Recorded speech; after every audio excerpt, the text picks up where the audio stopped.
Hi, എല്ലാവരും സുഖമായിരിക്കുന്നു എന്ന് വിചാരിക്കുന്നു.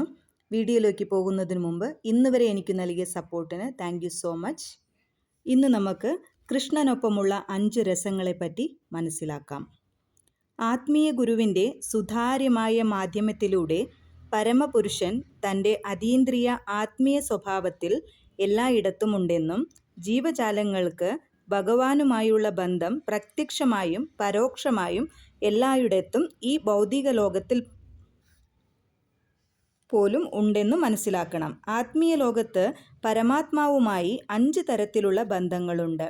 ശാന്തം, ദാസ്യം, സഹ്യം, വാത്സല്യം, മാധുര്യം. ഈ രസങ്ങളുടെ വികലമായ പ്രതിഫലനങ്ങൾ ഭൗതിക ലോകത്തിൽ കാണപ്പെടുന്നു.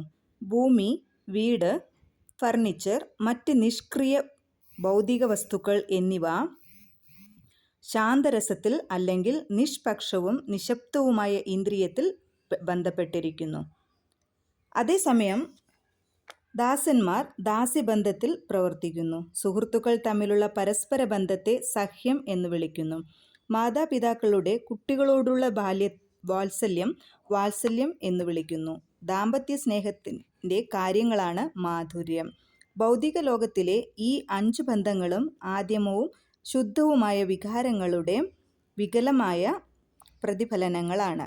അവയെ മനസ്സിലാക്കുകയും ഒരു യഥാർത്ഥ ആത്മീയ ഗുരുവിൻ്റെ മാർഗനിർദ്ദേശപ്രകാരം പരമദിവ്യോത്തമ വ്യക്തിത്വവുമായുള്ള ബന്ധത്തിൽ പരിപൂർണമാക്കുകയും വേണം. ഭൗതിക ലോകത്ത് വികലമായ രസങ്ങൾ നിരാശ കൊണ്ടുവരും. ഈ രസങ്ങൾ ഭഗവാൻ കൃഷ്ണനുമായി പുനഃസ്ഥാപിക്കപ്പെടാൻ ഫലം ശാശ്വതവും ആനന്ദകരവുമായ ജീവിതമായിരിക്കും. Thank you so much. നിങ്ങൾ ആദ്യമായിട്ടാണ് ഈ ചാനൽ കാണുന്നതെങ്കിൽ ലൈക്ക് ചെയ്യാനും ഷെയർ ചെയ്യാനും മറക്കരുത്. തമ്പുരാൻ നിങ്ങൾക്ക് ധാരാളം ആയുസ്സും ആരോഗ്യം, വിദ്യ, ബുദ്ധി, സമ്പത്ത് എന്നിവയെല്ലാം നൽകി അനുഗ്രഹിക്കട്ടെ എന്ന് മനസ്സിൻ്റെ ഉള്ളിൽ നിന്നും പ്രാർത്ഥിക്കുന്നു.